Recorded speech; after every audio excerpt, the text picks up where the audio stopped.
I'd personally like to apologise to Granit Xhaka because I think apologise to Granit Xhaka. Wow. Welcome back to Gooner Fanzine TV. We're back for our first podcast of 2020 with loads to talk about, and we're going to get straight into that with Sergio Boy, Layth, Grumpy Glen / Mystic Glen, and Dan the Man Mountney. Layth, I'll come to you first. Arteta, I know he's really impressed you so far off the field and in some ways on the field. I mean, give us your take so far. Yeah, I love him.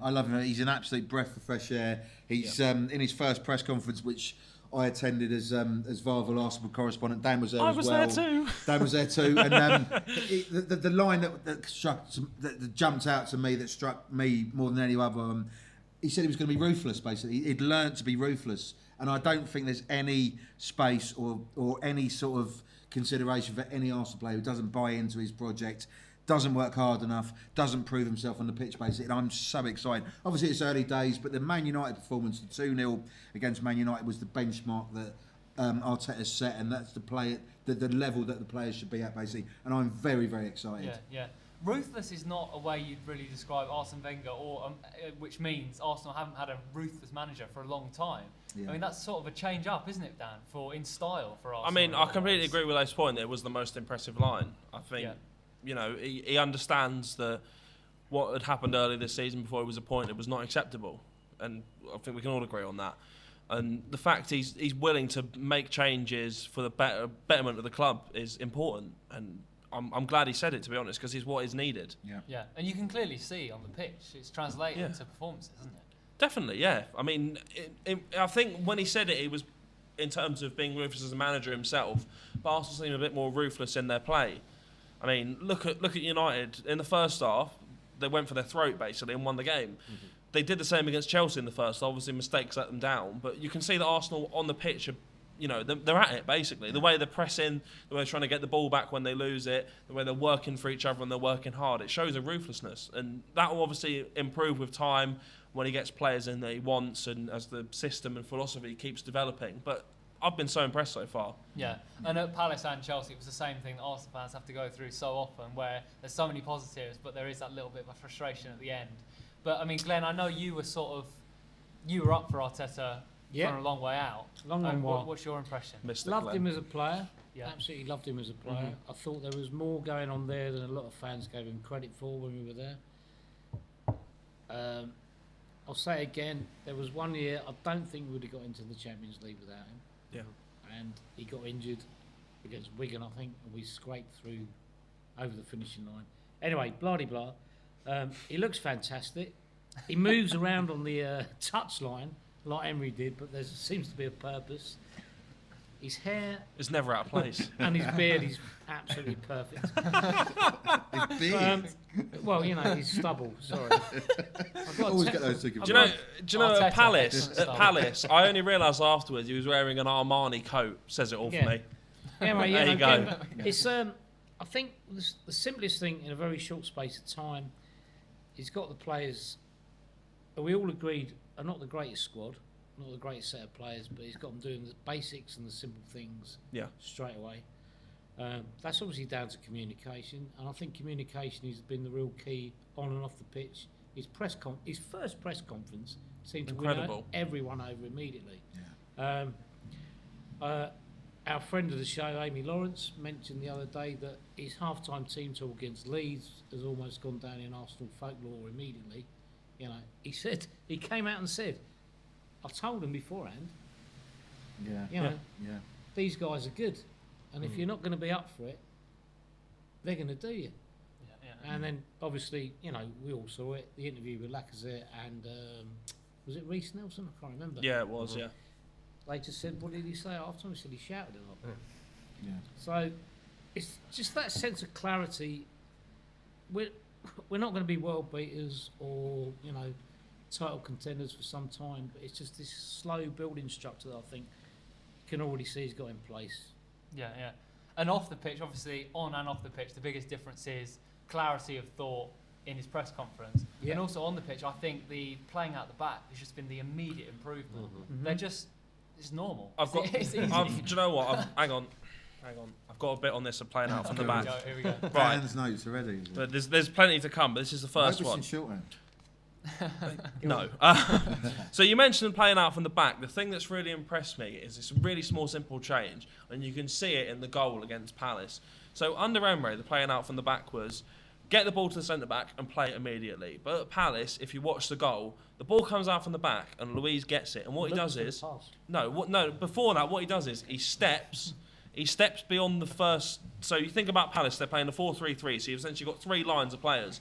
Rather than playing it straight away, he steps beyond that first line. So immediately, you've taken 3 players out of the game, and then he plays the pass. And they've done that basically every game. They've stepped beyond that first line, so you're making it easier for yourself because you're basically wiping out 2 or 3 players, but you're also not putting the pressure on yourself because 1, you're not as deep, and 2, you're not basically on your own.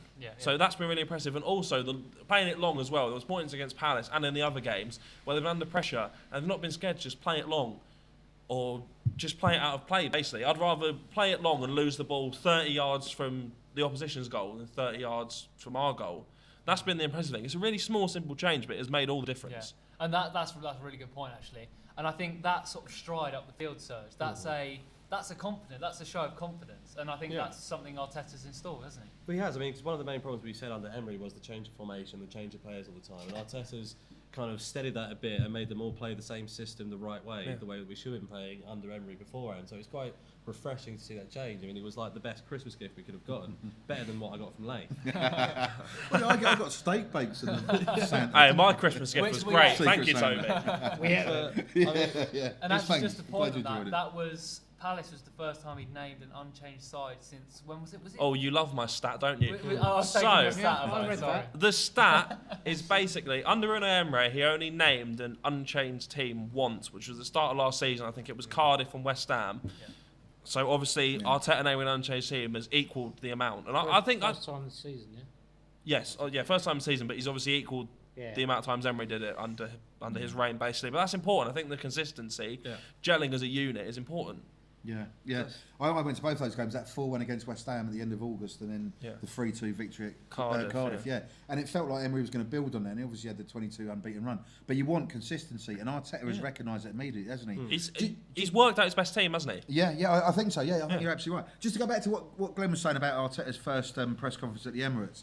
Obviously, me and Dan were there, and the Leeds game was obviously there for his first press conference at the Emirates. But the Leeds game at half time, when he did sort of give him a rollicking, we were in the press conference after the game, and he was almost sheepish about it. He was obviously pressed on his reaction at half time, which changed the course of the game. He was. What I loved was the fact that he was really sheepish about admitting that he'd given them a rollicking, because that's what they need. That's what they need. But he's not going to be, I'm a sergeant major, I'm a sort of, a really sort of, he's an intellectual, a football intellectual. He's a really deep thinker, and he will use that as a last resort. Wenger never got angry, or very, very, very rarely. Arteta will use that when he thinks he needs to, and it's so refreshing the fact he's done that after 2 or 3 games, basically. It's not like they're not buying into what he's doing, but maybe they've still got those lazy habits where it's like, with this Leeds, they're only in the Championship, even though they're top, we can beat them. And Arteta at half-time clamped down on that, and we could all see the reaction in the second half, basically. I think you touched on the point I was going to raise. I'm not sure if he was sheepish, but I understand the point you're making. From where I was sitting, which was about 5 rows away, he looked sheepish. It's the fact that he had to tell them, after giving his instructions before and saying, these are essentially a Premiership side. They're going to come up. Yeah. They are going to close you down. They're going to press. They're going to be swarming all over you. And it's the fact, and it is a real Arsenal trait that has taken, it's going to take a long while to get out of, but we've all sat here around and argued about it, saying this culture of complacency, you cannot switch off. You cannot switch off now. And there's something ingrained in those players. And I think from here until evermore, until he gets his team sorted out, he's going to have to be winding them up every game, saying, you can't do this. Yeah. You cannot well, forget. that's the thing. He's got so much to change, hasn't he? I mean, it basically needs to be wholesale change. But in 5 games, you can see how much of a difference he has made. Yeah. I mean, it's light and day, basically, isn't it? Yeah, absolutely. Even the games that he's not won, you look at Palace. The difference was that if obviously we'll come on to Aubameyang's red card, but if that was Unai Emery's Arsenal and there'd been a red card and they were away from home at somewhere like Palace, where the atmosphere, they really get behind the team. Yeah. If that was Emery's Arsenal, they would have rolled over, but they didn't. They battled and they fought, and that, for me, that is a key thing that you can't measure in numbers. You can't measure it in possession, whatever, blah, blah, blah. Exactly. You can't measure fight and grit and character, and it's the most important thing. Because when the talent isn't there or you've got a disadvantage in terms of numbers or whatever, that will get you through. And it did on Saturday. It was a point earned for me. I mean, we discussed it in the video afterwards. It was definitely a point earned. Absolutely, yeah. And that was on the back of a really gritty second half performance against Leeds as well. Yeah. Where, again, they could have rolled over easily because Leeds played really well first time. It wasn't that Arsenal played badly, although they were massively off the pace. Yeah. It was the fact Leeds played really well, but Arsenal did not concede. They did not take a backward step in terms of that back line conceding a goal, and that was really good to see. Well, I think we've been a complacent team for a very long time. Yeah. And the players have been allowed to be complacent. They've been allowed to be sluggish and sort of reticent in their fight. And I think Arteta's put it to them saying it's unacceptable. Yeah. It's not going to go away though. No, but We are going to get It's little ingrained. speed bumps all the way through. But the fact it's been recognised and it's going to be acted on, and it has been acted on, is massively refreshing. I love his for all of us. methodology. Okay. So Yeah. That's easy for you to say. Yeah. It's true, isn't it? expand though, what do you mean? Well, everyone was saying, is he equipped to be a coach? Can he do this? What experience has he got? He's obviously learnt. You can see, I don't want to get too excited, but from what I've seen, I think, he's going to build and it's going to go into something good. But you can see, he's almost a little mini Pep. It's like a Russian doll. Yeah. Okay, you can take that out, the way he speaks. He says, we're doing certain things in certain areas of the pitch. We're not doing this. He is so articulate, so thinking. Yeah. I'm just, sorry. That's right. No, I just want to add to that because that's a really good point. So you mentioned obviously about him being. We know he's a really good coach. We knew he would be. But the thing for me is he's shown he's a really good coach, but he's also shown he's a really good manager. There's a very key difference. So the coach is in terms of drilling styles of play or whatever. Yeah. I mean, I mentioned that previously about drilling stuff. It's clear to see that he's drilled stuff. He's done that, but he's also been a manager. You look at Ozil, okay? He said in his first press conference he's going to be key to get the best out of him. He has so far. With Xhaka, he wanted to leave before Arteta arrived. He's now convinced him to stay, and he's playing probably better than he ever has. David Luiz, look, unconvincing and unsure, but in recent games he's been superb. That is the manager part of it, where you can turn things around for a player, you can change things mentally, their attitude or whatever. He's shown both for me, and that's really impressive because you often see a lot of head coaches, managers nowadays be one or the other. Yeah. He's managed to be both so far. Hopefully that continues. We'll see. But I've been so impressed. Yeah. And just say, as you say, it's a huge job, and he's got a cultural change to do as well. In terms of his inexperience, obviously that's going to be the talk. There's a lot of talk about Frank Lampard in this, Ole Gunnar Solskjaer, but in terms of his inexperience as a coach, he's going to come to a point where things are going to get difficult and there's going to be a big challenge like some that Emery faced. Well, what do you think in terms of how he's going to deal with those moments where he has to deal with something going wrong? I don't think it's inexperience as a coach. I think it's inexperience as a manager. Yes, I think as a coach, he's fantastic. But the inexperience as a manager is the concern. But as I said earlier, for me, he's shown he can do it as a manager. Yeah. And I think your question saying, what they're going to face, I think he's already come in and faced a team that was sluggish, disillusioned. I think that was already the biggest roadblock he was going to face, was coming in and taking a team that were basically at their wits' end with no courage or passion left, and bring it back. It's really impressive what he's taken on, actually, isn't it? I mean, it's brave, isn't it? We've all sat around here, I don't think for Arsenal, we all agree those players are not good enough. There's a lot of players there not good enough. He's going to be managing a job as best he can with the tools he's got. No pun intended. And not sure I understand what the pun was. Yeah. Anyway, Glenn, just continue, man. For me, he's already doing that. I don't expect any great shakes. I'm expecting a good cup run in Europa League. it's going to be crucial, isn't it? Yeah. But I don't want to get too excited. But he's just, he is the future, and he's a project. Yeah. And he's got a project. And I don't want to get all sort of like, we're going to get in top 4 and all that. I think that's gone. But what I'm seeing is very, very good early positive signs.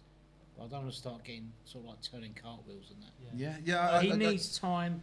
But I tell you what, in what I've seen in the first 4 weeks with Arteta, it's so much more exciting than ever. Can I just ask, what do you think What is the comparison between when Emery came in, you were most excited about Emery, and Arteta coming in? Yeah. I mean, for What- me, what's the difference? yeah, I was in the midst of sort of reporting on who else were going to appoint as manager at the time, really embedded in what was going on and stuff, and I was really sold on the idea of Emery being a really good organiser, really full of detail. He was going to revolutionise the back four. He was going to make it more solid. He was going to make the team just more compact, more aggressive as well. That obviously failed. None of that came to fruition. It was all the opposite. Yeah, absolutely. It was completely opposite. None of that came to fruition at all. I wrote a column on Arteta for my Varvel piece, for Varvel website, one of my first columns on that, and I basically reflected on the documentary, All or Nothing. I don't know if the guys have I've got a point on that, so yeah. Everyone's seen it, and if you guys at home have seen it as well. But it was really, really insightful, just the way Pep Guardiola held Arteta in such respect. Yeah, I said There was no sort of window dressing. It wasn't false. Arteta can be Pep Guardiola can play to the cameras a certain amount in that particular documentary, All or Nothing. But at the same time, the respect was genuine. There was a lot of love there as well. And one of the main sort of key points for me was there was a game at Crystal Palace, funny enough, when it was a real fractious game. Man City didn't beat them. It didn't mean that much in the scheme of things at the end of the season, but it was still Pep Guardiola, the perfectionist, was really furious that Man City didn't beat Crystal Palace. Cut a long story short, the next sort of scene in All or Nothing for that particular episode, Pep Guardiola pulled Mikel Arteta into a room at their training grounds just round the corner from the Etihad, basically. The cameras are on them. Pep Guardiola's very demonstrative, very charismatic, as we all know, and he was recounting what Sterling had said to him, basically, and Guardiola said, why'd you miss the chance? What happened? And the line that was a real killer line for me, that illuminated so much, that was so representative of that relationship and so representative of what Arteta offers. Basically, Raheem Sterling told Pep Guardiola, his manager, his absolute boss, he said, I didn't score because I didn't do what Mikel told me to do. Yes. And that says it all for me. As soon as I saw that, I was just like, Mikel Arteta's going to do brilliantly. And to go back a few steps, I interviewed Mikel Arteta for the Gooner in 2015 in London Colney. I've probably said this before as well, but he really struck me as a really deep thinker back then. He was still a player, obviously, but he was talking like he was a coach. Yeah. He was talking with real maturity, with real depth, with a real philosophical sort of take on football and how it should be played, basically, and that was refreshing. And it always stuck in my mind. And when his sort of name was mentioned after we didn't get the sort of new manager bounce with Freddie, unfortunately, I love Freddie. I thought, it's going to be Arteta as manager, basically, and it's great to see. And like Glen and Dan and everyone says, we've got such a bright future ahead of. He had a really long storied career as well, so he played for a lot of teams. He was instrumental for a lot of those PSG, teams. Rangers, And you can see by the way he played as well that he's that sort of player. He's a thinking player. Yeah. I can't remember who said the quote, but there are players that are thinkers and there are talented players. Yeah. You saw it on the pitch for Arsenal. Yeah. Yeah. There were times when you could see Arteta going, I need to drop back. I need to move forward. And he would talk to. He wouldn't shout at players on the pitch, but he would talk. And he's got a football brain, hasn't he? I loved him. Yeah. I always loved him. Yeah. You've known that. I've said that all along. Go on, sorry. Yeah, you mysticked it ages ago. Yeah, exactly. You called it. It's interesting you mentioned the Amazon documentary, because there's a point, I watched it the other day actually, trying to kind of, it is good, yeah. Trying to kind of, as you did, understand Arteta's thinking. And there was a bit on tactical fouls. And I've crunched the numbers. I've done a bit of digging. So, is that your notes? Is it? It is, yeah. So obviously we were there at Palace. Tactical there was foul, for me. Aubameyang's was not. No, we'll come on to that. But Go on, listen. I think this is an important point. This is true. This is right. So thank you. He said it before he's even said it. I know it is right because I've looked at the numbers. Put that on a t-shirt. So obviously, Layth, you and I were at Palace, and for me, especially after Aubameyang got sent off, there was kind of more fouls. Yeah. So in terms of the numbers, under Unai Emery in his last 5 games, there was 54 fouls. Okay. Under Freddie Ljungberg, who had 5-6 games, 44 fouls. Okay. Under Mikel Arteta, there's been 75. Really? So there's been an obvious increase in fouls. Can I just ask where you got those stats from? Just the official Premier League website. Okay. Just looking at the stats for each game. So I've looked at Arteta's So that's not subjective. That's you. That's looking at actual stats. So I took Brilliant. obviously Arteta's had 5 games, and I took at Emery's last 5 games. Fantastic. Didn't want to go too much in detail on that because I've already been there all day. there was 22 fouls against Palace. Yeah. That is really important to me. Obviously, fouls are not. You don't want to commit fouls, but you want to commit them in the right areas. Against Palace, when you're trying to take something from the game, you're committing fouls to slow the momentum, break up the play or whatever. Another interesting point. He was asked about the tactical He fouls. was, he was on Thursday at Colney. Yeah. Another interesting point, obviously. all the time for us. Yeah. Another interesting point, obviously, he was asked about it on Thursday, and it was mentioned about the Amazon documentary and Pep Guardiola saying it. In the Man City game, when Arsenal lost, was it 3-0 the other week? Yeah. Man City committed 24 fouls. They were completely in control of the game. Yes. But that was because they're committing fouls to break up Arsenal's rhythm or whatever. Yeah. As I say, committing fouls is never great. But using it in a tactical way, as has been mentioned, it's worked. It's worked. Yeah. Well, I mean, look at the Super Cup on the weekend. Yeah. I've only got the red card. He was voted man of the match. Great tackle. Tactical foul. That was a beautiful sequence of Well, that play. just shows. I noticed right Lacazette after was that. doing it on some Saturday. Well, Lacazette. I also looked at these numbers. Lacazette in the past 5 games has committed Also over get- 15 fouls. A couple of So- goals would be good. Well, Yeah, yeah. that'd be nice. He's wouldn't doing it? well with the fouls, but the goals. But do you remember when Arteta was asked that question? And he was almost, again, he was a bit sheepish. Well, because that is almost part of his armoury, isn't it? Yeah. But he didn't want to admit that. Well, basically, the question wasn't the question. Oh, Guardiola's been asked about the tactical fouls. Yeah. He said to come here and ask you, and he said take it back to Pep, Yeah, basically. yeah. So he knows it's part of his armoury and his game, as you say. Definitely. But it's a good thing for me. It's the modern game. It's just the way it But should be. I used to read the quality press. I'm talking about broadsheets. And What do you mean used to? Don't you do it anymore? what He reads it as a I Gazette mean, now. used to in terms of when I used to read about Arteta at City, I used to bang on about this to a lot of our Arsenal brethren, Yeah. and I used to keep saying Arteta, mate, is the way forward. People like De Bruyne, Aguero, and especially Raheem Sterling would all say, we stay on the pitch, on the training pitch, after training, Yeah. and Arteta keeps telling you which place to go, which position to move into, where to strike the ball. And this was years before we'd even considered getting rid of Wenger. I was going, I'll tell you what, he's really held up in high esteem. Yeah. He's really held up. And when, like you said, Sterling said, I didn't do what Mikel told me. Yeah. It was, I've said this before, I almost think him and Pep were almost a double act. Peter Taylor, Brian Clough and that. Yeah. Yeah. So, No, I Bernardo, don't know. though, is he? Just eh? to No talk, Bernardo. Oh no, sorry. He needs a Didn't green wrong Umbro role. jumper. to sort of transition the conversation onto players that Arteta is now sort of revolutionising. Oh. Obviously, we know Maitland-Niles has made a big turnaround, but I think one that obviously Maitland-Niles. Maitland-Niles. He's done fantastic. He's done fantastic. You know, Change his name. in our Do you know what? Every time I go to write his name, I look at it twice and think, have I done Is it this? How him? Glen? Is it him? Yeah. in our podcast episodes so far, Xhaka has been one of the most talked about. Obviously, it was very negative at the start, and then just a few episodes ago, we were talking about how he's probably moving on. How we were going to react to him moving on, but now he has impressed in the last few games, hasn't he? I And personally- he's turned things around. I mean, Dreadful against Leeds, I thought. But, yeah, let's not go there yet. Yeah, That's no, a really good point, yeah. Toby. That's a really good Let's point. talk- Crystal Palace and I'd personally like to apologise to Granit Xhaka because Wow. I think in that video I said What I a know. soundbite. I said he should get rid of him. Basically, he should be sold. Against Man United, he was my man of the match. I thought he was fantastic. He was Everything good. he did, he was superb. He was really good against Chelsea and he was really good against Palace.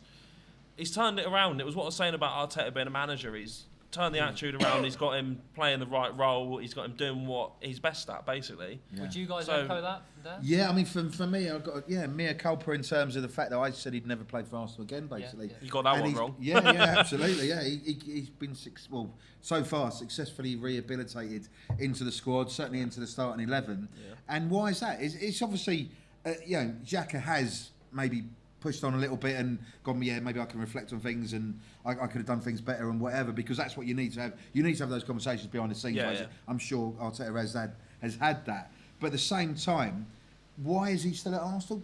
I'm Mikel Arteta. Mikel Arteta's do- man management has basically brought him back into the fold Yeah. because literally 2 weeks ago, we were all reading the stories about, he's going to go to Hertha Berlin. They were 13th in the Premier League when they were in the Bundesliga, when they were talking about that. And he was willing to go if you listen to his sort of advisors and sources. Yeah, I think he'd had enough, hadn't he? Yeah, and he's gone from I'm really keen to join a 13th place team in the Bundesliga. I'm going to fight for my place at Arsenal, and not only that, but produce, like you say, the performance he did against Man United. Yeah. That's a benchmark. Obviously, he dipped a little bit since, but at the same time, for Arteta to get that performance out of him was just ridiculous. And I think there's been interesting quotes from Arteta about Xhaka's influence in the dressing room. Obviously, Emery picked him as his captain, and there was all that talk about, and basically we didn't believe him. Yeah. But Arteta has said that he's a real leader in the dressing room. He's this and that. That's quite interesting. Yeah. I mean, I've got to say, me and Dan have had first-hand experience of sort of interviewing Granit Xhaka. We were at London Colney before the Europa League final last year, and you sort of stand there, and it's a bit of a mixed zone, and the players come along. I think we had Lacazette and Mustafi as well. Socrates as well. Yeah, Socrates, and obviously Xhaka coming along. I found him a bit spiky. There were certain questions angled towards him, and he was just hear me out. Like basically. I mean, one of the questions was, it was a bit of a half volley. How do you think you've done this season? You played quite well, and he was almost like, well, why haven't I played well, sort of thing. Mm-hmm. But so I could understand why certain managers in Emery basically found him difficult to manage, because he did seem a bit spiky from what me and Dan saw, agree, and what he gives off sometimes. But at the same time, isn't that the whole point of being a manager? Isn't that the whole point of being a leader? Bring in players into the fold and being able to not one size fits all, basically. Put an arm around someone, be a bit harder with someone, be a bit softer with someone. And Arteta seems to have done that, basically. I like that about Xhaka. I like the fact that Xhaka's a bit spiky, though. Okay. I think it translates well on the pitch. I think we've seen it in recent weeks. I need more from him to do that. Of course, yeah, but I think we've seen it recently. In terms I think under Arteta we've seen that bit of that feisty side, But he's shown that battling quality. The contrast of our earlier conversations about Xhaka are not lost on us. No, absolutely. Yeah, we get the irony. And for me, I don't think he's the long-term solution. I'm just saying that what we're talking about, the leap of sort of form and performance from the sort of late era Emery sort of era, basically, to now. But he's not dynamic enough to be a box-to-box midfielder. He's not great enough to be a number 10, and he's not disciplined to be enough for me to be a fully functioning defensive midfielder. But having said that, his performance against Man United was exceptional, and that's what I want to see every week. Yeah. And hopefully Arteta can certainly raise that level up, basically. And I think we'll look back on the way he reacted to the Crystal Palace incident. He came out in the press, he was quite sort of fierce, and he did say he wanted to fight for his place. And I think again, we didn't really believe him. We thought it was a bit. It's still going to take me a while to get to forgive him for swearing at us and the way he reacted. Yeah, completely agree. What do you mean? You bought a badge that's on that? Yes. I think we can now reveal that the Serge's playing devil's advocate during that episode. But I think it's going to take a while for me to really. Obviously, I can admire what he does on the pitch. I don't like him. I don't like him because the stuff with his agent. He was agitating all over Christmas. I still think that was probably one of Emery's better decisions to leave him out in the cold. I don't think you do that to the fans. I still think he's a liability. Danny Murphy was a bit on his case in the Leeds game, but Danny Murphy's obviously very biased, but he was treading the tightrope, Xhaka, and he's just a fool on the pitch. Do you think it's beyond repair? I mean, in terms of relationship? I mean, obviously Dan and Layth's response, but no, because he's part of the new package, isn't he? And the fans are sort of like clapping him off and clapping him on and all that, blah blah. But I just think as a footballer, he is a bit of a liability. You mentioned the word fool there. Expand. As soon as someone goes past him, his instinctive reaction is to stretch out an arm and just pull them back.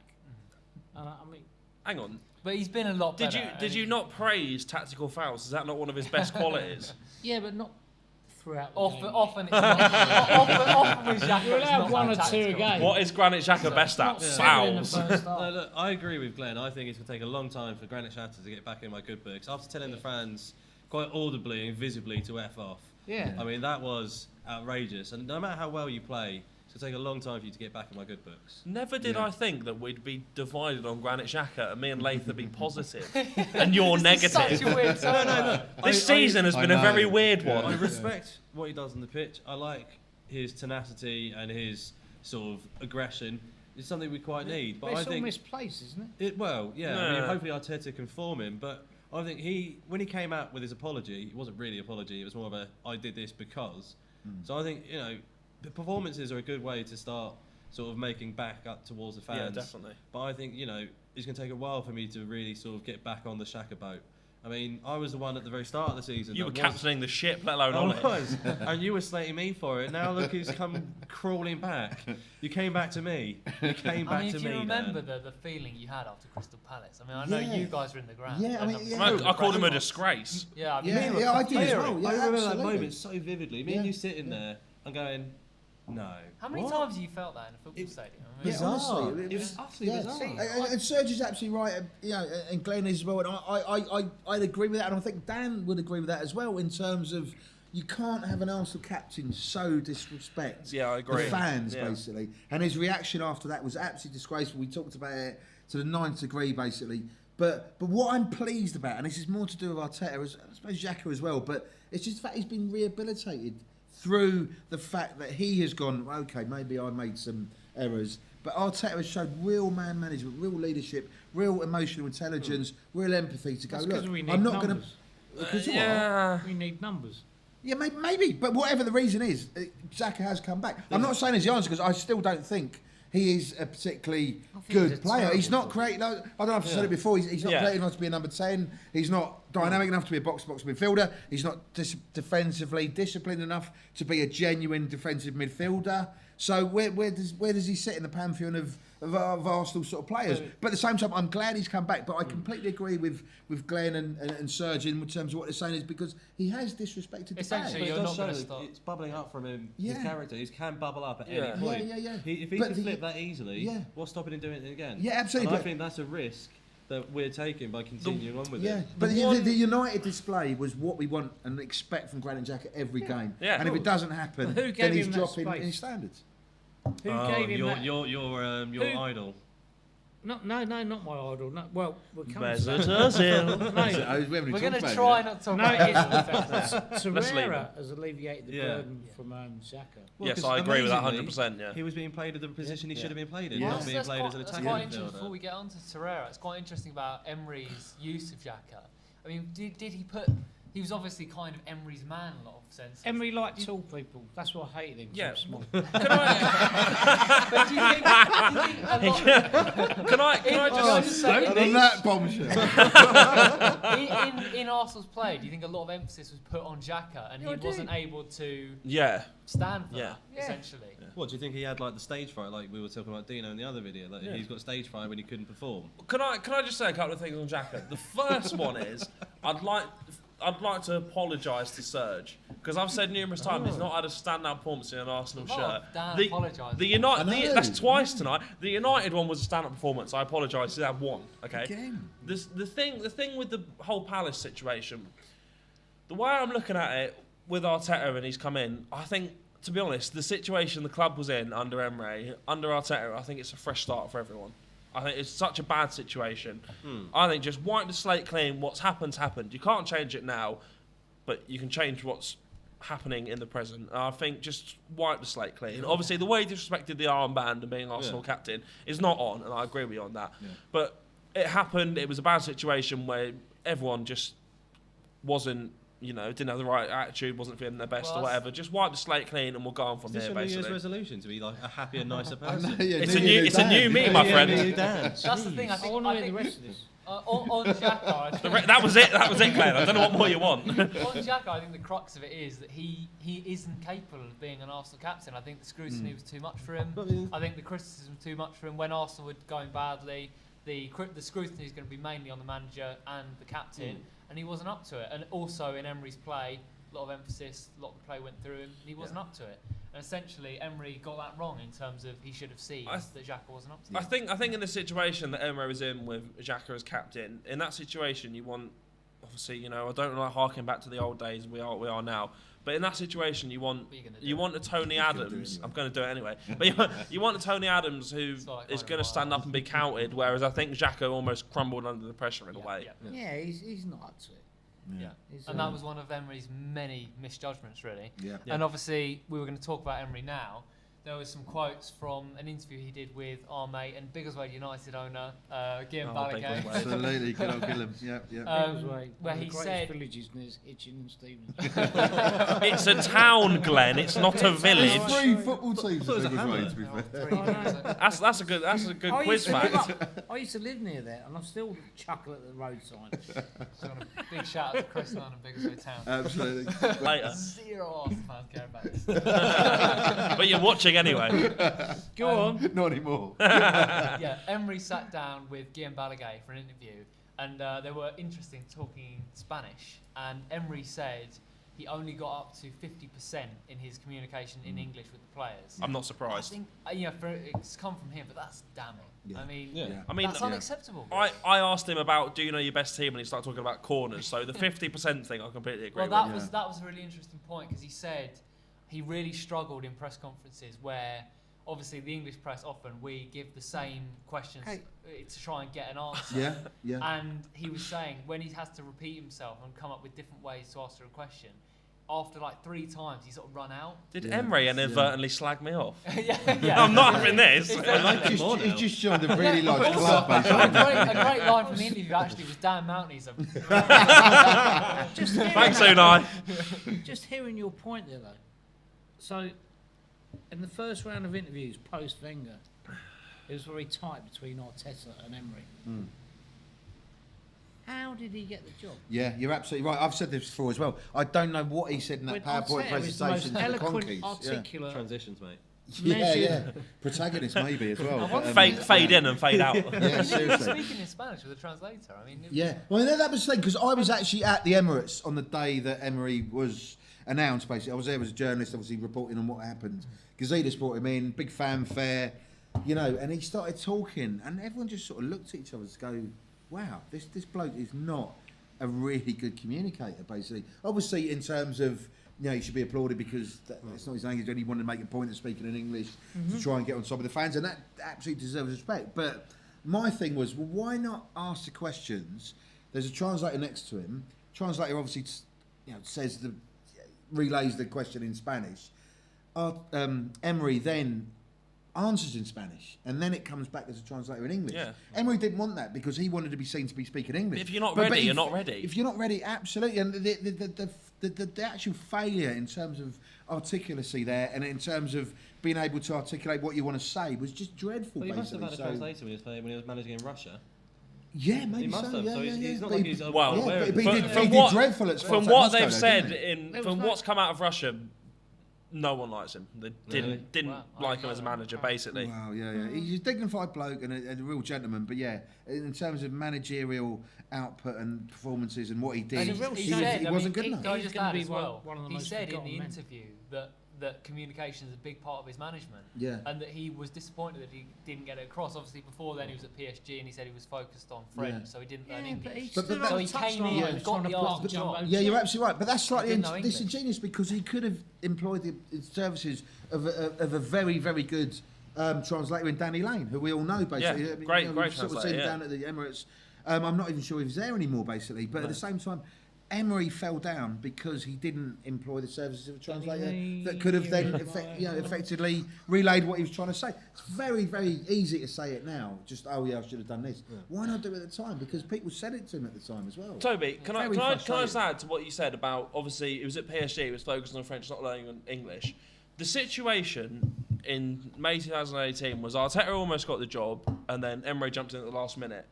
So if you know you don't know any English, why jump in? Why? Obviously, you're desperate to get a job or whatever, but if you're not ready, Well, why? You're not going to turn it down, are you? That's the thing. Yeah, but it's not that he was offered it. He jumped in at the last minute. No, but also, I know a few French sports journalists, and they were saying his grasp of French sounded as bad as his grasp of English. So Am I surprised? No, but the thing is, like, okay, you've come to PSG, you want to try and learn lessons to kick on, just as you do in life in general, basically. He should have realised, okay, well, if I'm not proficient in the language of the country I'm working in, I need to do something else different. And he didn't. He repeated the same mistakes. And if you're going to repeat the same mistakes, how are you going to get on? And he repeated the same mistakes as a manager in terms of tactics and everything else as well. And it's not a surprise looking back on it. But on that, the warning signs were there for Arsenal in terms of the language, the way he dealt with the whole Neymar situation. They didn't get In along terms or of big whatever. players, yeah. The warning signs were there. Yeah. Obviously, we don't want to go too much into Emery because No. we're onto a new He's era gone, now. But to reference yeah. it in terms of I Arteta, think it's and interesting. they Yeah, got the decision absolutely, wrong yeah. basically originally. It was the wrong decision. Yeah. My other question is, why when Emery was sacked, if Arteta was such a strong candidate the first time round, did they wait so long? Why did they not So plan? bizarre. Why did they not plan before? Obviously, the new Because- Emery's reign was coming to an end. Why did they not plan because pre there's no that? succession planning, just like there never is at Because they've Arsenal. never been in this situation, Dan. Well, they have Still. in terms of No, Wenger, though. Well, This- they've this had is what we 20 said years earlier. of Wenger. Yeah, but they didn't immediately appoint someone straight away after Wenger, and they didn't They do waited. it after. So they got it There's wrong always twice. this waiting. Yeah, There's yeah, always this yeah. waiting process, and it drags on and it makes things worse. Yeah. Just act. But this is what we act said now. in the other video about the layers of the club and the sort of the difficulty in actually getting a structure working. Yeah. And we haven't got that working yet. And I think with Arteta, we'll finally hopefully get that structure in order. Oh, and please. We also will. properly. 100% we Yeah. will. Yeah, fair play. I'd like to take back Such all early of the bad days. stuff I've said about him. I mean, I- I was wrong. I I was think wrong. Arteta's going to prove so instrumental in actually bringing Arsenal back to the former greatness we had Yeah. and get the structure actually Take a working couple I of feel years. efficiently. confident. I feel- Yeah, I But all agree. you want to see half the time is progress, and, Yeah. and There we is are seeing progress. progress already. We've seen under progress on the Arteta. pitch. I we've do- seen I do progress, have to say- the loaning out and Yeah. everything like that. Yeah. So he's taken control of the team and it's working well. Yeah, I Yeah, agree. yeah. We have to be patient though. Yeah. I saw some stuff on social media about fans saying, "Oh, the performance is there, but the results have got to come." No, it's I gonna don't take agree a with while. that. I completely agree. No. Just it's we have to be patient. Yeah. He's inherited a situation that was rotten from top to bottom. He's turned it around so well in such a short space of time, basically. But he needs a transfer window, not January, a full summer one where he can build a squad that he wants, where he can keep getting the ideas that he wants into it. We're going to have to wait. I The rest of this season, in terms of the league, for me, is going to be a bit of a write-off. I don't think we'll make the top four. I think the cup competition is the way forward. But in terms of wanting a decent full season, you have to be I think patient. it's so That hard. team he put out against Leeds, he's going for that FA Cup, mate. I'm telling He you. said it. Yeah. He said it in his programme. He said, "I want to win this I'll tell you competition." what, I think that irony of ironies, I think we might come up against City in the semis or the final. And we'll beat them. Yeah. Well, There you we go. did him in the semi-final a few I years think back. it's such a fine line for fans between sort of losing patience with the manager. If you look at Manchester United, they're being told almost inadvertently through the board that they should be. Ole Gunnar Solskjaer is a project manager in a lot of senses. Yeah. I think we can. Well, they're a lot going of people nowhere. see that he's He's not like a getting David anywhere. Brent project manager. He's not Well, very good, exactly, is he? yeah. But where does the line come in terms of if there is big troughs under Arteta? Where do you say? Well, it is a You've got to project, give him a let's full see. season. I think You've got to give him a full but season. also, But you- that's not very much. It'll That's take, not I very much think it'll time. take 2 No, years 2, for him to 3 turn this years. spin around. but also, you just want to see So progress. is that 2 years no matter what? Yeah.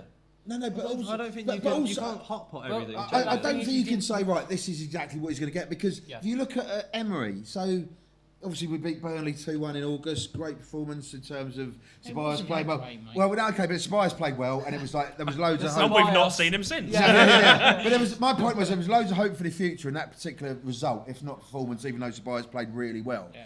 Next week we lost 3-1 to Liverpool. Okay, you lose 3-1 to Liverpool, but the performance was dreadful. Fast forward 6 weeks later, talk about Sheffield United. We got Sheffield United on Saturday. That performance was so disjointed. We're all up at Sheffield United. It was a terrible, terrible Yeah, game. it was, yeah. Terrible performance. And what I was going to say about that as well was like, you look at Wenger. So 10 years we had the discussion about is Wenger the right man for the job, not the right man for the job, is he this, is he that? From the space of that Burnley game, which is why I referenced it, Yes. to Sheffield United on the 23rd of October, not one Arsenal fan after Sheffield United said, well, let's give Emery another couple of years, basically, because it was so disjointed, it was so remarkably poor, and it just came out of nowhere, basically, and it was almost like the Emperor's New Clothes, where it was like this manager actually doesn't know what he's doing. Well, if you- on the back of the 2-2 draw at Watford as well, which we all, we talked to Lee Dixon, and he was absolutely scathing in the way that Emery did not react to It was that spot second on half. analysis, Yeah, wasn't it? exactly. Yeah, so we Not want to see a bit of Emery, progress. So I'm not sure on one hand we can say we can give them 2 years. I just want to see progress, and I think there'll be massive progress from Arsenal Sheffield United on Saturday compared to the Sheffield United game. Well, in if October. you go back to the videos after that Sheffield United game, we literally had the headline Unai Emery is unravelling. Yeah, It was And you the asked that famous beginning of question the about end. corner- Don't get me corners, started yeah. on the corners. Yeah. You were Seriously, literally walking back to the car ranting. About that. my head had He always gone. rants, though. Yeah. My head had gone. But can I just make another point or a question about fan patience? Obviously, when things are going well, when things start to pick up, the Kroenke and the talk about the board often does subside. What is your, when that talk does subside and things are starting to go well, in the back of your mind, what are your thoughts still on the Kroenkes? Good question. My thing is just get out of my club. Get out of Yeah. my I club agree, yeah. because you're an absentee owner. You don't care about the club. You've not got an empathy with the club. You've not got an understanding. You certainly haven't put any money in, considering your fortune's worth $7 billion. Your missus owns Walmart, who's another 7, 8, 9 billion. It's not What? good enough, basically. Really? Yeah, I didn't know Sam that. Kroenke's wife owns Walmart. Which is Oh, why she's that- part of the Oh, Walmart. oh, family. Walmart family, I I always should prefer say. Costco. You know, so Walmart. literally, like, They sell you're bullets talking. and guns. Well, yeah, but that's a different story at all. But you're talking a combined fortune Shout of out to our American 15, viewers. 15, 16 billion dollars, billion pounds, whatever you want to call it. They've not put a penny in. We Stan get Kroenke pittance. knows nothing about Arsenal Football Club. Okay. I'd like to think Josh Kroenke is a bit more sort of hands-on in terms of, certainly compared to his father, but he's still nowhere near what we want. The thing- So my point is, either invest or get out of my club, Yeah. basically. I think That's it the is thing. really important to sort of re-establish. Regardless of whether top of the league, whatever. Yeah. I do think it's really important to I want a re-establish the manager- complaints with the Yeah, Kroenkes. I want a because- chairman who cares. You basically. mentioned Josh Kroenke. The thing with him, do you almost feel like he's become the whipping boy in a way? Get Because excited. he's become Get the face. excited. He's become the face So. of the Kroenke's Arsenal. Do you think Stan's put him there to kind of say, right, you're Deflect. taking the flak? Yeah, maybe. I don't know if he's hanging out his son's dry because you'd like to think no father would do that. But at the same time, he is number 2 in that supposed organisation Yeah, with KSC true. and Well, all do you that. And the fact that, you know, Stan Kroenke has done nothing for Arsenal Football Club in 10 years. And it's so frustrating. Does he basically just put his son out to loan? Sort of just put his son out to Arsenal on loan so he goes back to America. And He's just say, KSC's "Okay." Danny Well, Survive. yeah. From the LA round. Yeah. But yeah, Is he exactly. basically seeing Arsenal as like the championship? So Josh is on loan there just to Well, up his game I so when see he what goes you back to mean, yeah. America. That's a very good point, as you said. I feel it feels as though he doesn't Well, really. yeah, he yeah, hasn't- yeah. I The like fact that. that I like there's that been no analogy. response to any of the weak hair to you. Yeah. No response to any of that movement at all. No even acknowledgement of it. Yeah. It's Yeah, been exactly. complete It radio could be silence. worse though. We could have ended up like the LA Rams and moved halfway across the country. Yeah. Honestly, yeah. Playing in LA Rams Newcastle. haters. Yeah, Arsenal we and become Newcastle. Arsenal, Newcastle Gunners. But aside from all that, in a very short space of time, and Layth will back me up on this, we had a friend over from Australia, and he was dreading. He was absolutely his trip to back to the UK was all planned months and months ago. He was dreading going to the Chelsea and the United games, and something that Arteta has done very quickly. And it is the face of football. It's the players and the fans, and Arteta has really whipped that into shape very quickly. Those 2 games, I've not heard the Emirates like that for a long while. Yeah. Probably- the United game especially. Probably Yeah. since, you know, when we came back against Spurs, you know, beating 4-2 4-2, yeah. last season, Yeah. then 2-2 this year. Even the 2-2 seemed like a big result. You know, we were chasing shadows in the first half and that. Yeah. But that is, aside from the Kroenkes and that, Arteta knows that the crux of a football club is the players, the manager and the fans. And that is the little triangle of connect. And I think he's whipped that into shape. Yeah. And that is- Can I Fair add comment, to mate, yeah. this? Completely agree. I'm going to get slightly emotional here. It's been a very weird night for Great me. I've point, by the way, apologised 3 Glen. times and now I'm getting emotional. But before Arteta, I was going completely disillusioned with everything. Voice going I wrong. think a lot of us were. I'm about to cry. He's like that bloke in Pottery Throwdown.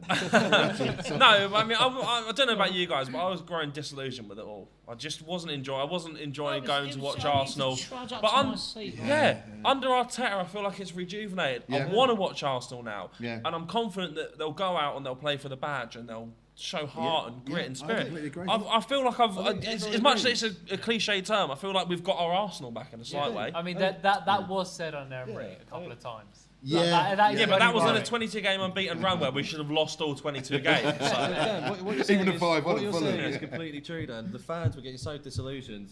I mean, the Frankfurt game, there was no one there. I mean, Granit Xhaka could have told every single fan personally. That to night- have that night was the so few depressing, fans wasn't in it? the stadium. That was The fact dreadful. that we've got everyone depressing. back in the ground is a good One-man sign. job.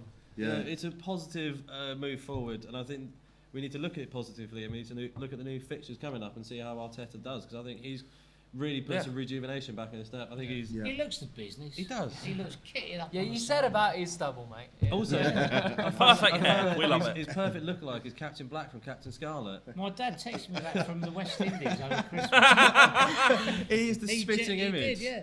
So, And, go on, last point. go on, mate. Go on. Just talking about the emotion of the fans. There's a heads and tails to this. Man United, everyone was so pumped at the end.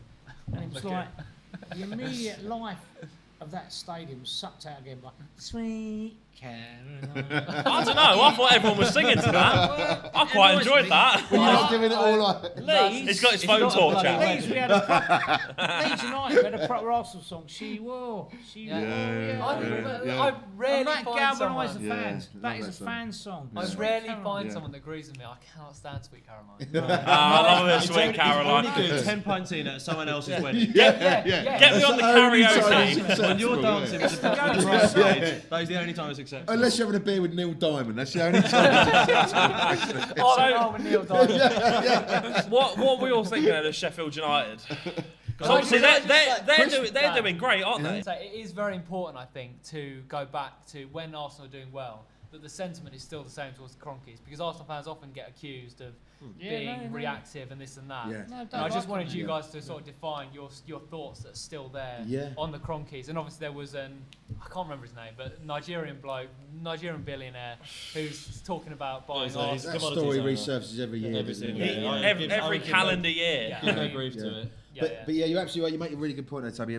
Me and Dan were down before the game at Leeds. We literally raced from the press box at 7 o'clock to the corner of You Avenue raced to a Road. press box. No, raced from the press box. No, we from- left. Yeah. Same And race, my yeah. No, I thought Yeah, it yeah. was like you Press racing box. somewhere. No, I can't race anywhere. yeah. We were actually on time for once. It was Yeah, impressive. yeah. But we literally, cut a long story short, we got to Gillespie Road and Avenue Road. There was a projection on there, really moving, loads of evocative Arsenal images. And that was We Care, basically saying, look, we're not going away. Yeah. We want an acknowledgement from Kroenke and the board and KSC and the powers that be that, you know, we want you to invest some money. We want you to care about the club. That's the whole point. We care to you. Yeah. So you're absolutely right. I mean, Arsenal fans, the majority of loyal, passionate, knowledgeable Arsenal fans want a reaction from Stan Kroenke, basically. Yeah. You know, regardless of whether we win 10-0 every week Yeah. or whatever, win the league, we want an acknowledgement that Arsenal fans are going to be here forever, and the custodians of the club, i.e. the owners, should acknowledge that, reflect that, and pump money in and show that they're engaged, show that they care, show empathy, all the rest of it, basically. And the Kroenkes have never done that. Yeah. And we want them to do that. We care to you want them to do that, and there's been no acknowledgement of even the last sort of statement from We Care, basically, which says it all from the Kroenkes. Nailed it, And lads. So that's very, it. very good point. And that's Toby. something we really want to represent as, you Yeah. know, rather than more reactive Absolutely, sections yeah. of Arsenal Well fans. said, yeah. That's still recording. Yes. Yes, it is, absolutely, Glenn. Thanks, Glenn. Thanks for Honestly, that. Yeah, just you to- take, you take your medication You've had this week, then? Seriously. You're having an off day, mate. Your P45s in the post. Right, yeah. All right. Well, another very topical issue on Arsenal is Aubameyang's red card. I know there are actually divided opinions on this. For me, absolute complete red card. Right. Why? All day long. Right. But my thing was, just can I say it first? My thing was, if you flipped it, ready. if you flipped it round, pumped. Waving his If you- pen around I'm like, pumped. I'm pumped. like Sooty's magic wand. this No, literally right. is. Sort Hold of on, magic. Come on, let him. Seriously, Let him. if you flipped it round and that was an Arsenal player who was on the receiving end of, say, go back to players I hate, who Jake? Danny Mills, Danny Murphy, Graham Roberts, anyone you want to mention over You the just last picked 40 on years. Ball Danny's. Well, whatever. Danny died. Yeah. That says something, doesn't it? But if you saw that and an Arsenal player, your favourite Arsenal player, someone's come in and bent his ankle on the touchline where there's no need to tackle anyone. Didn't bend his Well, ankle. Yes, he Of did. course he did. What game were you watching? Seriously, No, the sooner you was get that- the smartphone, the better. Was that your reaction in the press box? Yes, I'll tell you yeah. now. We Straight both- away, I looked at We it. both and I watched was it like, once, that's and a we red said red card. card. He's straight We've away. all played football really badly in most of our cases. Especially you. But Speak for if yourself. someone had done that to me, Midfield maestro. after I'd have got up, I would have chinned the bloke, basically. I was going to swear then, seriously. Because you cannot do that. Much as I love Aubameyang, much as I love the fact Arteta stuck up for him, you cannot do that. And anyone saying otherwise is It was wrong. reckless. Because Watch it it was again. reckless, it Watch was a it red again. card. Hold on, let Glenn and He was on, off yeah. balance. His ankle was. Who was off turning- balance? No, he was not. His ankle was turning. His ankle was turning as his foot caught him. it looked like he took his ankle over onto its side. Even Danny Murphy, who spent the cares entire about Wednesday Danny night Murphy? slagging Arsenal off, Even said Danny on Murphy. Even Danny Saturday, Murphy. that was a harsh judgment. Glenn. So what? I don't What Glenn. did you say? The yellow I card think then? Was that that- a yellow card? I'm telling you, his foot was going over as Aubameyang made contact. What? Aubameyang's contact did not turn his Why ankle did over. Aubameyang's reaction show a guilty man? I don't know.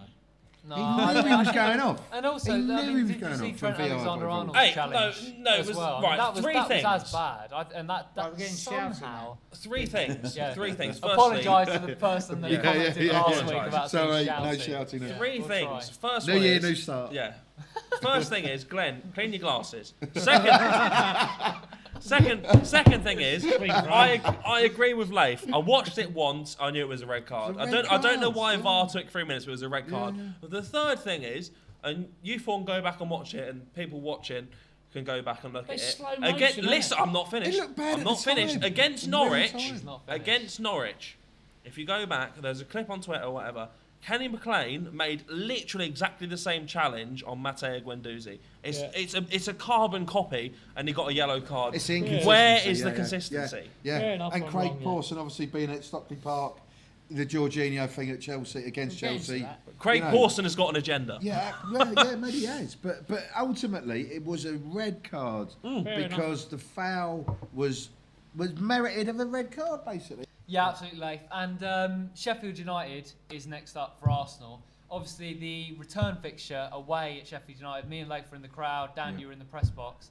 That was a real turning point in That was a Unai tough Emery's reign. night. And Tough he night. said in that Balaguer interview we referenced earlier that was a turning point in his reign. He I agree. admitted that. Yeah. That was awful. Yeah, And I really think was. this is a chance for Arteta to really show the contrasts. Obviously, in that game, playing out the back was really difficult. There was no creativity. Be really interested to see what we see this time. Do you know what? You meant Sheffield United. I hope that the Arsenal squad learns from the Leeds game, because Sheffield United, even at the Emirates, is not going to be an easy game. And I hope they go into that knowing this is going to be tough. We've got a battle. They're Yeah. a Proper top side. side now. They're a Yeah. difficult team to take apart. Yeah, I agree. People are acting like they're going to fall away. They're not. You know, No. they're a proper. Yeah. They're in it for the long haul. I mean, Yeah. like, Chris Wilder has brought out the best of his players, and he has really, really made it such a Yeah. strive of his improvements. Because I remember seeing Sheffield United versus Hull when I bought the wrong FA Cup Oh semi-final tickets. yeah, you're saying about that. Yeah. You Yeah. Wally. Can we take a step back and it just explains people, That's- so it's just it was- crazy about the story. It was the FA Cup final where it was Semi-final. Semi-final. You know, the final was Arsenal Hull where we went down, but I brought the wrong semi-final tickets, so I ended up seeing Sheffield United versus Hull, not Arsenal versus Wigan. So Was it like 5-2, 5-3 or yeah, something? it was a much better game because we really struggled against Wigan in the other semi-final. but you missed Kim Kallstrom scoring a penalty, so it's Yeah, your I was loss, at that really. game, yeah, yeah. Iconic But moment. I did get to see the Sheffield United of then compared to now, and they are just miles apart. They're such a better side now. I mean, Yeah. they're a side that's hard to break down. It's a proper test. The one Yeah. thing I love about Chris Wilder is his system. Overlapping centre backs. Madness, but it just works. Marauding wing-backs. Love it. Everyone Yeah, loves it. yeah, It's yeah. crazy, but I love it. And what you've got to love about Sheffield United as well is the fact that they've stretched their wage buck so well. Their most expensive player is Jagielka. Yeah. 50 grand a week. Let's look at it this way. At least Musa is on 25 grand a week, Yeah. and he is a very good player He for them. played so well against So Arsenal. against yeah. us, I Yeah. mean, when he scored that opening goal, he was a Yeah. very good Yeah. player, and I think he's still a danger we need to look at. Yeah. And I think we really need to learn from those lessons and really be prepared because they're going to come at us strong and hard, and they're not going to make it easy. And especially we're not going to have Aubameyang in that game, Yeah. and Lacazette's Yeah. not firing all cylinders, so we're going to have to play Martinelli basically and really push on in the middle and Yeah. really try and. I was going The to thing, say. Yeah. the thing that Completely really agree, strikes Sophie. me about Sheffield United is, and this is a name that Layth will remember, Luke Freeman. Yeah. If- Nice. I remember he was Yeah. at Stevenage Alright. in League Two 5 years ago, and now he's in the Premier League playing really well for Sheffield I United. remember They've when built he they've came built on. a squad He out came on of against Arsenal. I yeah. remember seeing it. I They've was built like, they've built a Luke squad out of Freeman. nothing. They've got Jack Rodwell and Ravel Morrison. Like they've built a squad of just Yeah. completing up to Misfits. misfits, Yeah. and they're fifth in the Premier League. I mean, Giving Jack him a Rodwell's chance, yeah. agent is an absolute hero. Yeah, and Revel Morrison's for that. Let's talk Arteta's biggest dilemma for the game. Is that obviously Aubameyang's going to be out. How's he going to deal with that? I think It's gotta be Martinelli. Martinelli's going Yeah. to come in, It's but got to be. Lacazette hasn't scored away from home, and he hasn't had a brilliant my head in. season. There's been a lot of scrutiny on him. I mean, Glenn, what do you think of Lacazette as a front Right. man? Okay, a little while ago when everyone was chipping away at Ozil, I turned around and said to you about the golden boy Lacazette, player of the season last year. I said he's not doing it. He's continued not to produce. I know people commend his work rate and that, but for me, lately, I don't know whether it's born out of frustration or he's carrying an injury, but he's going around making niggly tackles and doing very little else. A striker with that price tag on his head, that rebound off the keeper, Bergkamp, Van Persie would just give it a little dink over. He just smashed it into his torso. The thing with him, I think and the chance against Leeds. I think the thing with him, and it really kind of reflects in the way that he's playing at the moment with the niggly tackles, and he's trying his best. He's shot of confidence, and he's just trying anything to. He's a player that he's operating on the pitch, and he's completely born out of frustration. Yeah, but that's the confidence. But why is he shot of confidence? I think he's playing quite well in terms of, like you mentioned, his work rate. I think his work rate is good, and I think he's making a lot of space and positioning on the pitch for other strikers to swoop in. He's basically playing the hold-up man. So I think he's playing it really well. There was quite an selfless forward. I think someone like Martinelli playing alongside him will actually lavish having Lacazette holding up play, holding the ball up and giving space for Martinelli to run in. I think is actually a really selfless display of sort of good forward nous. I mean, he's not getting all the goals that he should be getting, but he's getting the ball into a position and sort of taking the defence apart a bit, which is opening gaps. And it's all about opening gaps. I was going to say that, he's obviously, of the two strikers that Arsenal signed, he's fallen very much into the shadow of Aubameyang. He has. But has that affected him negatively? I don't think so. I think he's still the good striker that he is. I think his technique and style has changed from being an out-and-out goal scorer to being a hold-up player, which I think is something we've not had for a very long time. You need someone to link play, don't you? As Glen has said, he's not done that brilliantly well recently. Well, he did the assist on Saturday for Aubameyang, didn't he? And it was really good that he sort of he timed it had perfectly. the vision. He did time it perfectly, absolutely. And I think he's just going through one of those spells that all good strikers go through, and obviously bad strikers as well. But he's not scoring, and he's losing confidence, and it's a downward spiral, and he's trying to get out of it. And he's almost working too hard or trying too hard. Now he's got and the he next 3 snatches games at to try and chances. change that, hasn't he? Absolutely. And I think these 3 games will be good. He's on 5 yellows, isn't he? Who, Lacazette? I think so. Didn't Is he he? not pick up his 5th the other day? I don't know. What if he gets another yellow card? I thought he picked up his 5th. I'm probably. Well, he's not suspended now. No, So it'd be all over it. Because after January the yellows get stopped and then it starts again. So Raimondo, Daniel, I'm I'm here for the stats. I And think that's the it. next 3 games we'll see the best of Lacazette in terms of actually providing space. I hope Well, so. maybe and goals. maybe with him sort of like sitting further forward and Martinelli coming in behind him. Exactly. Yeah. So being the hold-up. Martinelli is a huge amazed. player for I was Arsenal's quite amazed at future. our goal scoring record this year. Obviously, Aubameyang's miles apart from everyone else. 14, isn't it? And I think it's obviously all competitions, but I think Martinelli might be second with 8. Yes, yeah, he is, yeah. Oh, you're right, but pretty much. But Martinelli's quite interesting because what was the last time Arsenal? Top player. But yeah, of course. But recently Arsenal scouting has had a real drought since sort of the Wenger era where he was all over the French scene. Certainly, yeah. It's quite interesting to see that Arsenal really found a gem there. That's Edu. That was Edu. Absolutely, yeah. Is that a sign that that's going to start happening again? Because teams seem to go through those waves. Like Chelsea are bearing the fruits of their wave of scouting brilliance, where they've got their team full of young English talents. Well, they were forced to do that because they had of course. They didn't have any choice. But they came through their academy regardless. But people like Martinelli, is that a sign that Arsenal are going to start? Well, I think a lot of it's that. You remember Gilberto Silva when he first signed? Yeah. Obviously, he had a great World Cup, but he kind of came out of nowhere. I think Edu's going to do a similar thing in terms of finding South American talent that just appears out of nowhere, basically. That's the crux of a lot of teams in England. If he gets a start, I'm confidently predicting this. If he starts Saturday, I wouldn't be surprised if he bags 1 or 2 goals. Mr. Glen. Mr. Glen. I like Martinelli. It's going to happen. Remember it, it's going to happen. Watch this Well, space. he only comes on in bursts, doesn't he? Everton, he got about 2 minutes and he turns 2 players inside out on the touchline. It's all about how you use the time you've got. Yeah. 2 minutes doesn't. You don't have 90 or 2 minutes. If you can do the job in 2 minutes, that's all you need. Look how he was against West Ham. Like. Yeah. Yeah. He does. I hope he doesn't go this way, but he does kind of. In a way, maybe he does. But the way Rashford went initially for England and for Man United, he would come on, he'd be fantastic for a few minutes.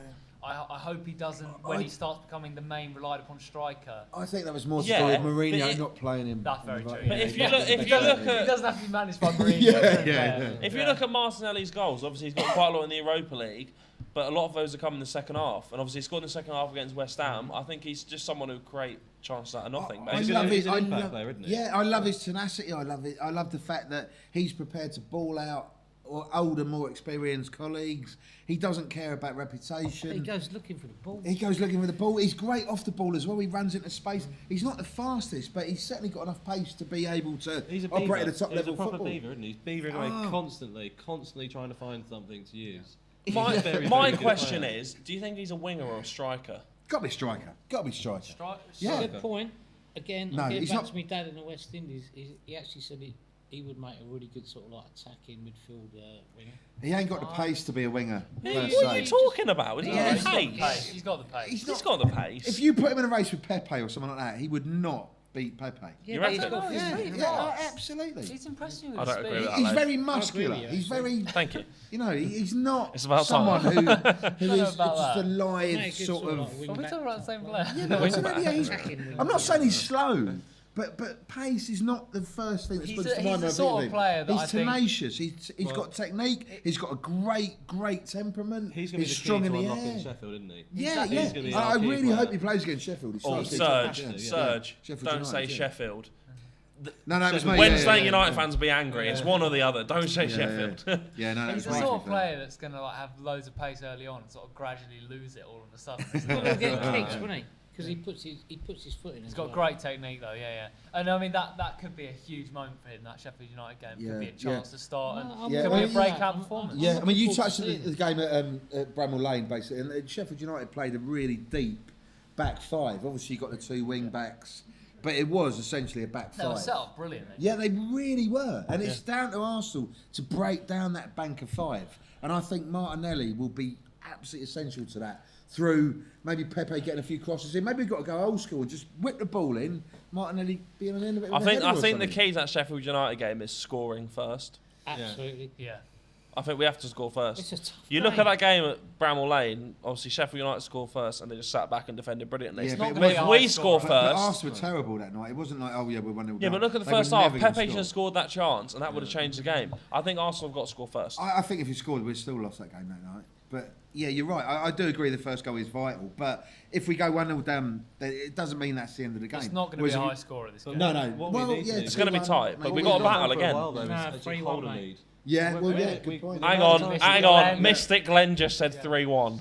Right, okay, get Oh, your man It's on the record. Oh, Yeah, oh, put your lottery bets tickets, on right. now. On Mystic Glen, I think we covered Sheffield United. I think we should have a look at Glen's notes. Glenn's notes.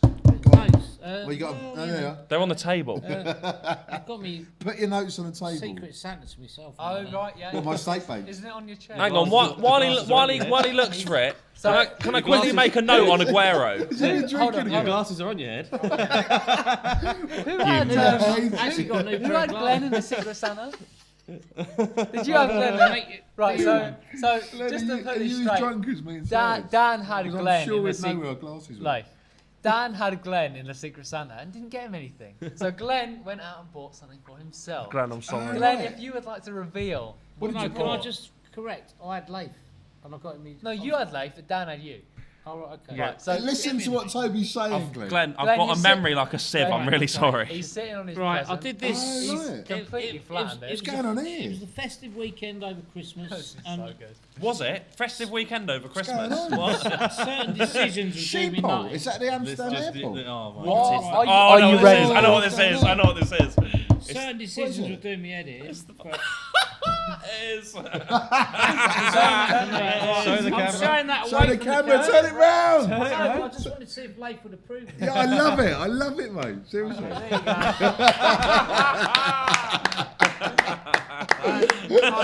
I was lying horizontal on the laptop, so I'm quite tech savvy. I designed that for myself. The only thing is, there is a yin and yang to this story.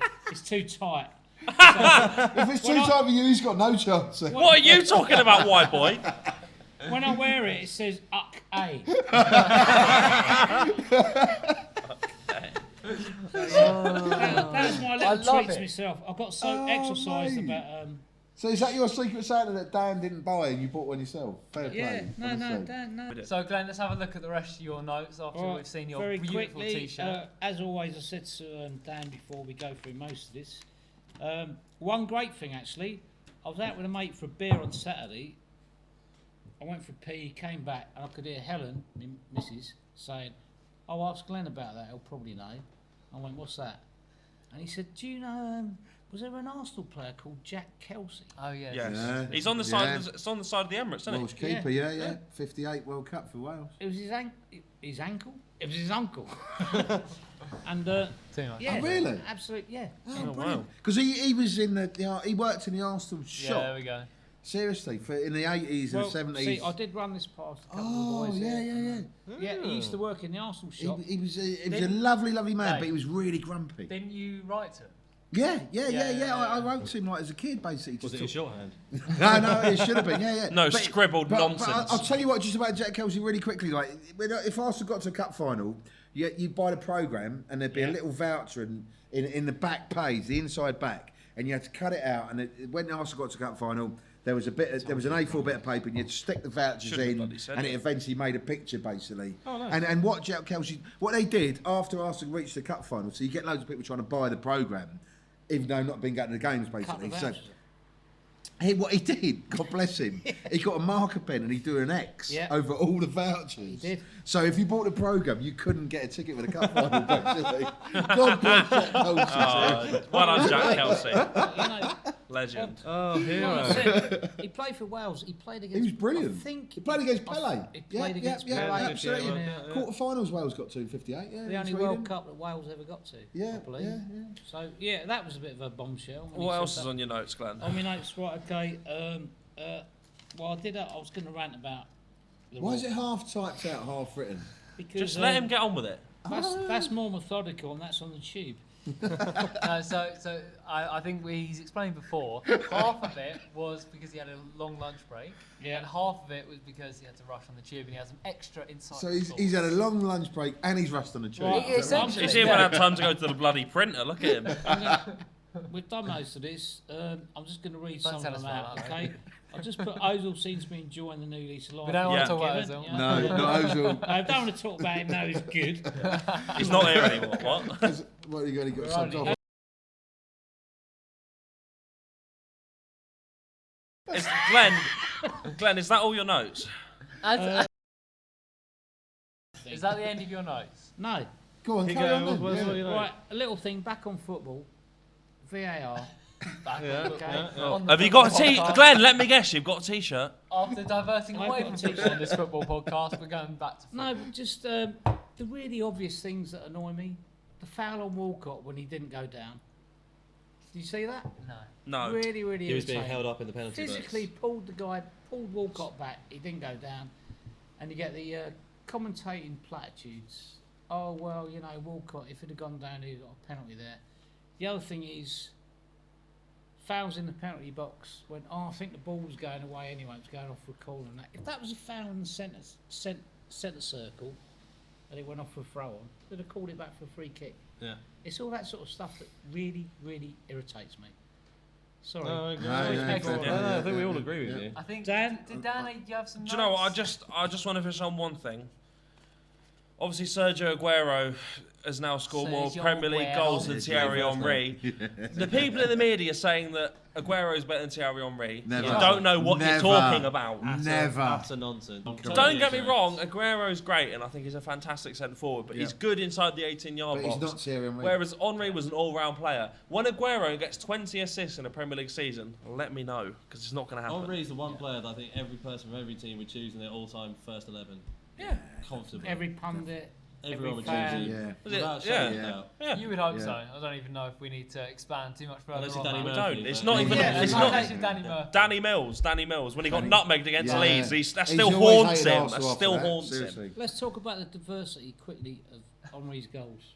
Everywhere. So inside the box, outside the box, volleys, free kicks, dribbling the length. My of the pitch. favourite Yeah. one was against Back Wigan. heels. My favourite one was against Wigan away. Do you remember he took the quick free kick and he Yes. scored, and the ref brought it back. So he went, whatever, scored it again. Yeah. Absolutely. Brilliant. Helen Yeah. went for a pie then.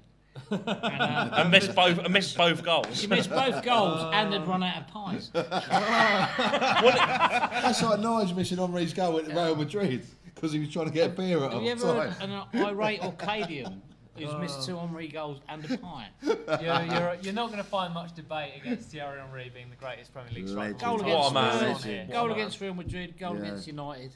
So good they made a Absolute statue. hero of the game. Yeah. Thierry, if you're watching, a spot on the pod is waiting for you. Because he's taking up 2 seats, so we can easily get a seat for you You here. can sit on my lap if you want. Thierry, like and subscribe, mate.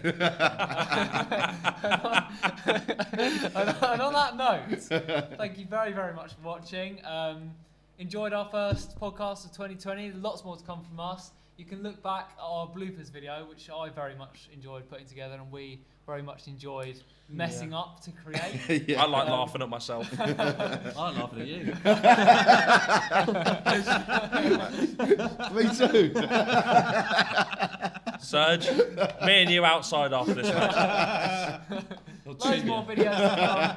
Loads more videos to come in 2020. We'll be at the Sheffield United game. You'll see our reaction from that. And all that's left to say is thanks very much for watching. Oh Cheers. yes, I've got a real fan in the tourist seat. He's a good bloke. Way! Thank you. Cheers. Just remember that. Fucking He's alright. taking that seat. Right, well, bang Honestly. that on charge instantly whilst we film Burton Earns. Burton Ernie, Burton Ernie, baby. But,